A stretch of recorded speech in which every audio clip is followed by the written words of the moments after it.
గౌరవనీయులైనటువంటి సభాధ్యక్షులు, జాతీయ తెలుగుదేశం పార్టీ అధ్యక్షులు, భారత రాజకీయ ధృవతార మన ప్రియతమ నేత నారా చంద్రబాబు నాయుడు గారికి నిందలు, అపనిందలు, దాడులు, ఎదురుదాడుల మధ్య ఎదిగి యువగలమై నవగలమై జనబలంతో సాగుతున్న మన నేత, యువనేత నారా లోకేష్ గారికి, వేదికపై ఉన్నటువంటి అతిరథ మహారథులకు, సభా ప్రాంగణంలో ఉన్నటువంటి అతిథులకు, గ్రామాల నుంచి, గడపల నుంచి, తండాల నుంచి, తాలూకాల నుంచి, హైవేల నుంచి, బైపాసుల నుంచి, వివిధ రాష్ట్రాల నుంచి, వివిధ దేశాల నుంచి పసుపు జెండాలతో పయనమై వచ్చినటువంటి తెలుగుదేశం పార్టీ కుటుంబ సభ్యులకు, పత్రికా విలేకరులకు, మీడియా ప్రతినిధులకు, సోషల్ మీడియా సోదరులకు నమస్కారాలు. అందుకనే చెట్టు మీద కూర్చున్నటువంటి పక్షి కొమ్మ బలాన్ని నమ్ముకోదు, రెక్కల బలాన్ని నమ్ముకుంటుంది. తెలుగుదేశం పార్టీ కార్యకర్తల బలాన్ని, బలగాన్ని నమ్ముకుంటుంది. కాబట్టి కార్యకర్తలే ఈ పార్టీకి ఇంధనం. అందుకే మీకు నా తొలివందనం అని ఈ సందర్భంగా గుర్తు చేస్తున్నాను. అద్భుతమైనటువంటి వాతావరణం ఇది. మొన్నటి వరకు ఒక రకంగా ఉండే, మా కాడ ముక్కోడు పోయిండు, మీ కాడ తిక్కోడు పోయిండు. ఇవాళ ముక్క ఆయనేమో లిఫ్ట్ ఇరిగేషన్, తిక్క ఆయనేమో ఆత్మలతోటి మాట్లాడేటువంటి పరిస్థితి ఏర్పడ్డది. ఈ సమయంలో జనం కోసం, జాతి కోసం, పేదల కోసం, బీదల కోసం మహానాడు ఏర్పాటు చేసుకొని అధికారంలో ఉంటే ప్రజలకు చేయవలసిన దాని గురించి, ప్రతిపక్షంలో ఉంటే ప్రజా సమస్యల మీద మాట్లాడేటువంటి ఈ మహానాడు వేదికపై, ఈ మహత్తరమైన వేదికపై తెలుగు జాతి విశ్వఖ్యాతి అనేటువంటి అంశం మీద ఈ తీర్మానాన్ని బలపరిచే అవకాశం ఇచ్చిన బాబు గారికి ధన్యవాదాలు. సోదరులారా, స్వర్గీయ నందమూరి తారక రామారావు గారి మనందరి ఆరాధ్య దైవం, తెలుగువాడి ఆత్మగౌరవానికి ప్రతీక, నమ్మిన సిద్ధాంతాల కోసం మడమ తిప్పని యోధుడు, ఎందరికో రాజకీయ జన్మనిచ్చిన కారణ జన్మడు, సినీ వినీలాకాశంలో రారాజుగా వెలుగుతున్నటువంటి సమయంలో రాష్ట్రంలో, కేంద్రంలో ఉన్నటువంటి పరిస్థితి చూసి ఢిల్లీ పురవీధుల్లో దిగజారుతున్న తెలుగువాడి ఆత్మగౌరవాన్ని పరిరక్షించాలని, తెలుగువాడి ఆత్మగౌరవం అంగట్లో అమ్మే సరుకు కాదని నిరూపించాలని, గాఢాంధకారంలో ఉన్న తెలుగు జాతికి వెలుగులు ప్రసాదించాలని, రాష్ట్రంలో ఉన్నటువంటి ఆర్థిక అసమానతలు, సాంఘిక దురాచారాలు, ఇవాళ నిరుద్యోగం, నిరక్షరాస్యత ఇటువంటివి పారదోలాలని, పేదల కోసం, బీదల కోసం, బడుగు జనం కోసం, పల్లె ప్రజల కోసం, అణగారిన జనాల అభివృద్ధి కోసం ఆదర్శవంతమైనటువంటి విధానాల ద్వారా తెలుగుదేశం పార్టీకి శ్రీకారం చుట్టాడు అని ఈ సందర్భంగా గుర్తు చేస్తున్నా. అందుకనే తెలుగుదేశం పార్టీ ఆవిర్భావం తర్వాత రాష్ట్ర రాజకీయాల్లో పెను సంచలనం చంపింది. 9 నెలల్లోనే ఇవాళ అధికారంలోకి వచ్చినటువంటి చరిత్ర మనది.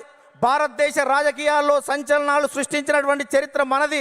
ఒక ప్రాంతీయ పార్టీగా ఉండి భారత పార్లమెంట్లో ప్రతిపక్ష స్థాయిలో కూడా ఉండగలమని నిరూపించినటువంటి చరిత్ర మనది. భారత ప్రధానమంత్రులు, రాష్ట్రపతుల ఎన్నికలో కూడా ప్రధానమైన భూమిక పోషించినటువంటి చరిత్ర తెలుగుదేశం పార్టీ. అందుకనే తెలుగుదేశం పార్టీ ఆవిర్భావం తర్వాత గ్రామాలకు మౌలిక సౌకర్యాలు అందాయి, ప్రజలకు సంక్షేమ ఫలాలు అందాయి, ప్రజలకు రాజకీయ చైతన్యం వచ్చింది, బలహీన వర్గాలకు రాజకీయ జీవితం వచ్చింది అని ఈ సందర్భంగా గుర్తు చేస్తున్నా. సామాజిక మార్పులకు స్వాగతం పలికాం, ఆర్థిక అభివృద్ధికి అందలం వేశాం, నిమ్న జాతర ఉద్ధరణ కోసం, బడుగు జన ఉద్ధరణ కోసం బాటలు వేశాము అని సందర్భంగా గుర్తు చేస్తున్నాను.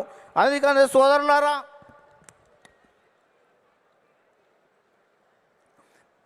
బడుగు జనోద్ధరణ కోసం బాటలు వేశాం.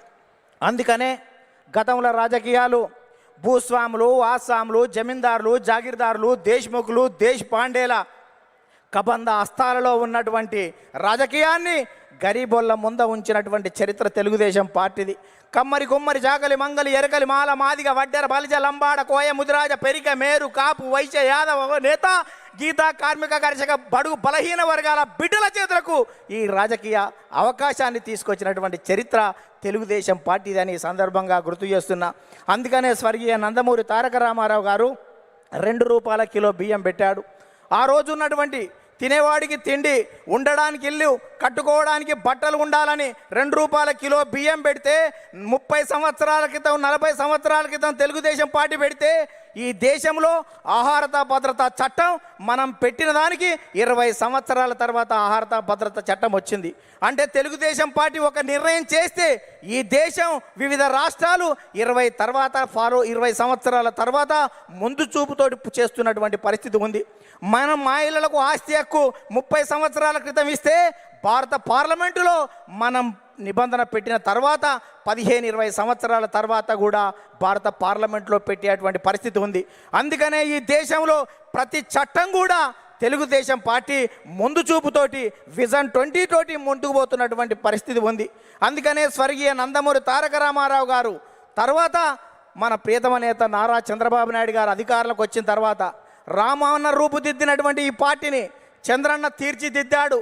అందుకనే విద్యకు ప్రాధాన్యత ఇవ్వాలనే ఉద్దేశంతో ఇవాళ సమైక్య రాష్ట్రంలో 23,000 పాఠశాలలు, 1,047 ఉర్దూ పాఠశాలలు, 40 రెసిడెన్షియల్ పాఠశాలలు, 4,352 అప్పర్ ప్రైమరీ స్కూళ్ళు, 906 ప్రైవేట్ జూనియర్ కళాశాలలు, 362 ప్రభుత్వ జూనియర్ కళాశాలలు, 131 ఇన్సెంటివ్ జూనియర్ కళాశాలలు, 1,295 డిగ్రీ కళాశాలలు, 275 బీఈడి, 276 ఎంసీఏ, 206 ఎంబీఏ, 188 ఇంజనీరింగ్ కాలేజీలు, ఇవాళ 26 మెడికల్ కాలేజీలు, 24 ఫిజియోథెరపీ కాలేజీలు ఏర్పాటు చేసి, 31 నర్సింగ్ కాలేజీలు ఏర్పాటు చేసి, 31 ఫార్మసీ కాలేజీలు ఏర్పాటు చేసి, ఇవాళ 1,60,000 టీచర్ పోస్టు భర్తీలు చేసి, 60,000 విద్యా వాలంటీర్ల నియామకం చేసి, కిలోమీటర్కి ఒక ప్రాథమిక పాఠశాల, 3 కిలోమీటర్కి ఒక ఉన్నత పాఠశాల, మండలానికి ఒక జూనియర్ కళాశాల, రెవెన్యూ డివిజన్కి ఒక ఇంజనీరింగ్ కళాశాల, జిల్లాకు ఒక మెడికల్ కాలేజీ ఏర్పాటు చేసి 17% అక్షర శాతాన్ని పెంచి ప్రపంచవ్యాప్తంగా వస్తున్నటువంటి అవకాశాలని పునికి పుచ్చుకొని వెతికి పట్టుకునే దమ్మును, ధైర్యాన్ని, చైతన్యాన్ని, స్ఫూర్తి ఇచ్చినటువంటి చరిత్ర మన నారా చంద్రబాబు నాయుడు గారు దాన్ని ఈ సందర్భంగా గుర్తు చేస్తున్నా. అందుకనే యువత నేడు నారా అంటే రా అని పిలుస్తున్నటువంటి తరుణం ఆసన్నమైంది అని ఈ సందర్భంగా గుర్తు చేస్తున్నా. చంద్రబాబు నాయుడు గారు ఐటీ తేవడం వల్ల ఇన్ఫోసిస్ వచ్చింది, ఐఆర్డీఏ వచ్చింది, IIIT వచ్చింది, ఐఎస్బి వచ్చింది, ఐసిఐ వచ్చింది, నల్సార్ వచ్చింది, నేషనల్ ఇన్స్టిట్యూట్ ఆఫ్ కన్స్ట్రక్షన్ వచ్చింది, ఇటువంటి జినోమ్ వ్యాలీ వచ్చింది, ఔటర్ రింగ్ రోడ్ అంకురార్పణ చేశాం, ఇవాళ ఇంటర్నేషనల్ స్టేడియాలు కట్టాం, ఇంటర్నేషనల్ స్టేడియాలు, ఎయిర్పోర్ట్లు నిర్మాణం చేశాం. ఇవాళ హైదరాబాద్లో అనేక రకాలైనటువంటి అభివృద్ధితోటి ప్రపంచవ్యాప్తంగా ఉన్నటువంటి కంపెనీలు ఇవాళ హైదరాబాద్కు వచ్చాయి, తెలుగు రాష్ట్రాలకు వచ్చాయని ఈ సందర్భంగా గుర్తు చేస్తున్నా.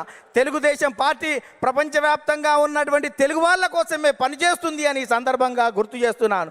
తెలుగు రాష్ట్రాల అభివృద్ధికి అడుగులు నేర్పినటువంటి చరిత్ర తెలుగుదేశం పార్టీది. తెలుగు రాష్ట్రాలలో ప్రగతిని పరుగులు తీయించినటువంటి చరిత్ర ఇవాళ తెలుగుదేశం పార్టీదని ఈ సందర్భంగా గుర్తు చేస్తున్నాను. అందుకనే సోదరులారా, ఇవాళ ప్రపంచవ్యాప్తంగా నారా చంద్రబాబు నాయుడు గారి మీద ఉన్నటువంటి మమకారంతో ఇవాళ చంద్రబాబు నాయుడు గారు అనుక్షణం, ప్రతిరోజు, ప్రతి గంట, ప్రతి నిమిషం, ప్రతి క్షణం ప్రపంచవ్యాప్తంగా వచ్చినటువంటి మార్పులను గ్రహిస్తూ మనని చైతన్యం చేస్తూ ఆ వైపు మనల్ని తీర్చిదిద్దు తెలుగు జాతిని మహోన్నత జాతిగా తీర్చిదిద్దేటువంటి దానికి శ్రీకారం చుట్టాడు అని ఈ సందర్భంగా గుర్తు చేస్తున్నా. అందుకనే తెలుగుదేశం పార్టీ 20 సంవత్సరాల క్రితం చంద్రబాబు నాయుడు గారు జినోమ్ వ్యాలీ పెడితే కోవిడ్ టైంలో వ్యాక్సిన్ జినోమ్ వ్యాలీ నుంచి వచ్చి భారతదేశం మొత్తం ఇవాళ గర్వించదగ్గటువంటి వ్యాక్సిన్ 20 సంవత్సరాల క్రితం చంద్రబాబు నాయుడు గారు పెట్టిన జినోమ్ వ్యాలీలో తయారయ్యింది అంటే దేశం మొత్తం కూడా చంద్రబాబు నాయుడు గారికి ధన్యవాదాలు చెప్పవలసినటువంటి అవసరం ఉంది అని సందర్భంగా గుర్తు చేస్తున్నాను. అందుకనే అనేక మంది నేతలు రాజకీయంగా ఎన్ని విమర్శలు చేసినా మాన్యశ్రీ ప్రధానమంత్రి సైతం చంద్రబాబు నాయుడు గారి గురించి అనేక విషయాలు చెప్పారు. ముందు చూపుతో ఉన్నటువంటి అతని నాయకత్వాన్ని నేను అనుక్షణం చూస్తూ ఉంటానని చెప్పాడు. 20 సంవత్సరాల క్రితం చంద్రబాబు నాయుడు గారు టూరిజం గురించి చెప్తే ఎగతాళి చేసినటువంటి కమ్యూనిస్టులు మొన్న మా తెలంగాణ అసెంబ్లీలోనే టూరిజం అంటే మేము అపార్థం చేసుకున్నాం, అది అద్భుతం అని చెప్పినటువంటి పరిస్థితి చూసాం. అందుకనే ఇవాళటువంటి తెలంగాణలో ఉన్నటువంటి కొన్ని శక్తులు మనం నిత్యం వ్యతిరేకించే వాళ్ళు అనేక సందర్భాల్లో కూడా మనం చేసినటువంటి చంద్రబాబు నాయుడు గారి జినోమ్ వ్యాలీ గురించి కానీ ఆర్థిక అభివృద్ధిని ఏ రకంగా ముందుకు తీసుకువెళ్ళాడనేటువంటి విషయం ఒప్పుకున్నటువంటి ఉంది. అందుకనే ఇవాళ 2 రాష్ట్రాల్లో ప్రపంచంలో ఉన్నటువంటి తెలుగు వాళ్ళందరికీ తెలుగుదేశం జెండా కింద తెలుగు రాష్ట్రాలు కాదు ప్రపంచవ్యాప్తంగా ఈ తెలుగు జాతి ఏకం కావాలి. తెలుగుదేశం జెండా కింద మనం అందరం ఐక్యంగా ముందుకు సాగుతూ ప్రపంచంలో ఒక గొప్ప జాతిగా మనం కీర్తి గడించవలసిన అవసరం ఉందని చెప్తూ ఆ కార్యక్రమానికి శ్రీకారం చుట్టిన నారా చంద్రబాబు నాయుడు గారికి, లోకేష్ గారికి ప్రత్యేక ధన్యవాదాలు చెబుతూ మనం అందరం కలిసి కట్టుగా కలిపి జట్టుగా ఈ పార్టీ ప్రతిష్టత కోసం కృషి చేద్దామని చెప్తూ ముగిస్తున్నాను. ధన్యవాదాలు. థ్యాంక్ యూ నర్సిరెడ్డి గారు.